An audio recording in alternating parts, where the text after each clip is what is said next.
Good morning, guys. This is my update from Tuesday, September 24. It is 5:48 Eastern Time, hence the darkness in my window.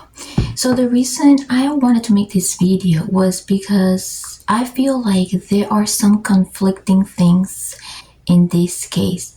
I do have noticed that some people in some of the comments are claiming that Alexis never had a history of vaccines before, and in fact the family has confirmed this information to Fox News, as in she does have a history of vaccines. I'm going to put it here really quick. She needed to be vaccinated in order to continue treatment, and if she didn't abide by getting the vaccinations, they would have to let her go home. For religious reasons, Alexis and her family have lived most of their lives without vaccinations. She thought she was seeing the best hematologist in order to get a treatment from UCI for her condition. They told her that the medication she was going to get required her to be vaccinated. And she contemplated for days and days, thinking like, this is not a good idea. She contemplated for days and days, thinking like, this is not a good idea. She contemplated for days and days, thinking like, this is not a good idea. She contemplated for days and days, thinking like, this is not a good idea. She contemplated for days and days, thinking like, this is not a good idea. She contemplated for days and days, thinking like, this is not a good idea. She hasn't been vaccinated since she was a child. She hasn't been vaccinated since she was a child. She hasn't been vaccinated since she was a child. She hasn't been vaccinated since she was a child. And she had doctors back in Florida where she's from that told her that vaccines are probably not the best idea for her because she's so immunocompromised with her. She had doctors back in Florida where she's from that told her that vaccines are probably not the best idea for her because she's so immunocompromised with her. She had doctors back in Florida where she's from that told her that vaccines are probably not the best idea for her because she's so immunocompromised with her. She had doctors back in Florida where she's from that told her that vaccines are probably not the best idea for her because she's so immunocompromised with her. She had doctors back in Florida where she's from that told her that vaccines are probably not the best idea for her because she's so immunocompromised with her. She contemplated for days and days, thinking like, this is not a good idea. Now, I don't know why I started looking into Dr. Mark Galili's page again last night, and I noticed that all of the posts, not all of them, most of the posts, I only see one right now, I think, that he had made about Alexis Lorenze are gone. And that's where I was getting most of my information from him and the rest of the people that I have listed in the description of this link. So that's where I got the information where it was claimed that she had reactions before, which conflicts what it was reported to Fox News that because of religious reasons she didn't get.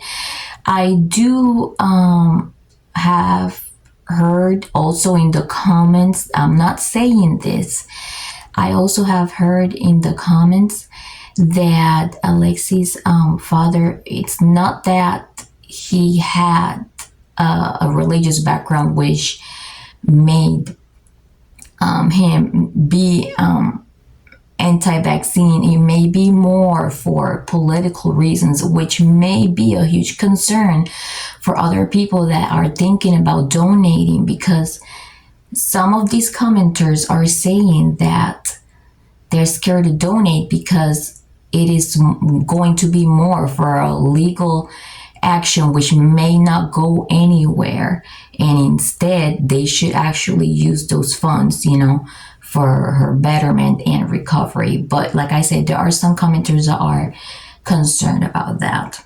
Remember, everything that you see in this video may be alleged, may be my assumption, reaction, opinion, and insight. I have been trying to be on this case, for as early as I can. I actually started talking about it 2 days before Fox LA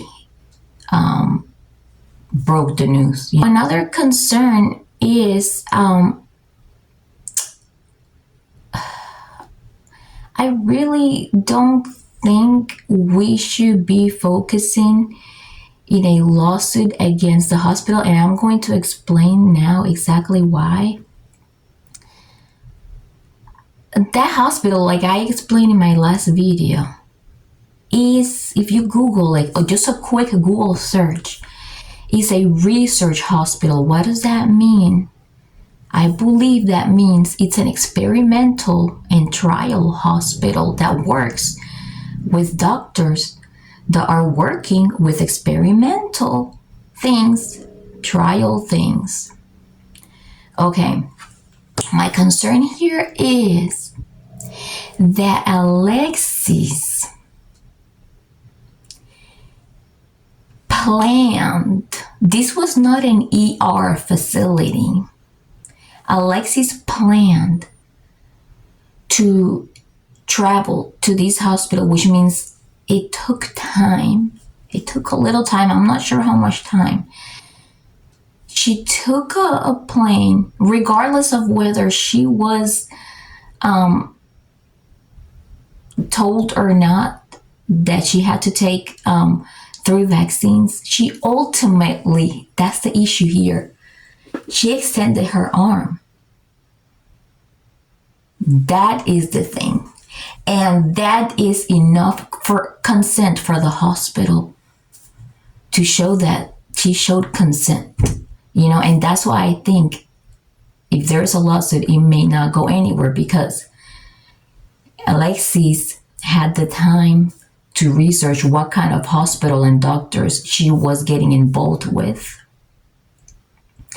And she had the time as an adult that was in her right state of mind before getting to the hospital with all the planning to decide whether she wanted to work with them or whether she wanted to get what I believe is a blood transfusion, which is what she was seeking,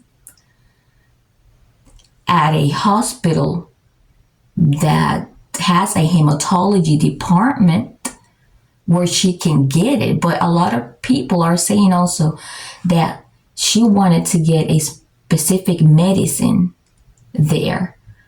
But that medicine happens to be, from what I have seen, remember this is alleged, I'm reacting from what I see. That medicine happens to be a medicine that it's specific for the hospital, because it's a trial, experimental, teaching hospital, research hospital. So what would you expect from the hospital and the doctors there? Like I said in my last video, I don't think all that is going to help her if there is a lawsuit against them.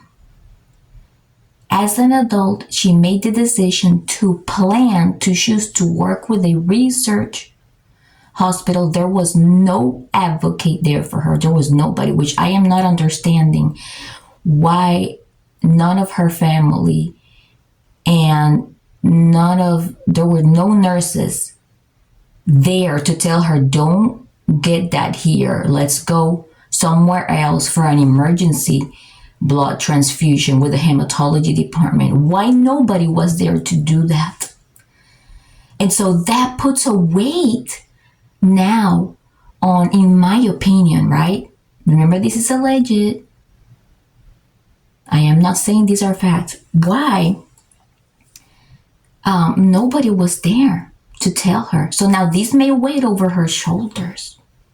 And this is why I think if there is anything legal against the hospital or the doctors, it may not go anywhere. Which that to me is not my concern. My concern is her recovery, regardless of anything anything that we have heard, or that's my focus here. And that's why the donation link for her recovery is in the description below. Now, as far as the expenses go, from what I have seen, she has Medicaid, and apparently Medicaid was not accepted. And why would Medicaid not be accepted in an emergency situation? Was it because that was a research hospital and the treatment was not really emergency related? You gotta think about that. But I do want more than anything for her to recover. So if you can please help in order to cover bills. Now, I will not support whatsoever the use of these funds to be used for legal action against the hospital, because in my opinion, I don't think it's the hospitals or doctors' fault. And with that, I wrap this video today. I know that a lot of people are not going to say, but a lot of people are not going to agree with. I have to say, but this is my opinion. It's my little corner. It's my opinion. It's what I am seeing. There's a lot of conflicting things. All right. Thank you for watching, guys. Bye.